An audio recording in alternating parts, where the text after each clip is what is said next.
Hey guys, मेरा pen अभी knob देख रहे नपेन टेक्निकल जॉन। तो गाइस आज हम बात करेंगे Poco X7 5G and X7 Pro 5G के बारे में। एंड गाइस आज का हमारा टॉपिक है how to fix sound problem solutions. तो गाइस अगर आपके फोन में आपको किसी भी चीज़ का साउंड शो नहीं कर रहा है, साउंड सुनाई नहीं दे रहा है, तो गाइस आप कैसे यह प्रॉब्लम्स को ठीक करेंगे, सॉल्व करेंगे। तो वीडियो को लास्ट तक देखिए एंड समझिए।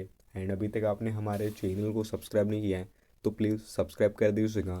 तो आप सेटिंग्स में जाइएगा एंड साउंड एंड वाइब्रेशंस पे क्लिक कर दीजिएगा। तो गाइस यहाँ से आप चेक कर लीजिएगा कि आपके फ़ोन में रिंगटोन सेट है या नहीं। अगर रिंगटोन सेट नहीं होगी तो आप सेट कर दीजिएगा, अलार्म टोन को चेक करके सेट कर दीजिएगा। एंड यहाँ से आप वॉल्यूम्स को इंक्रीज़ कर दीजिएगा, फुल वॉल्यूम कर दीजिएगा, media volume, ringtones volume and alarm volume को।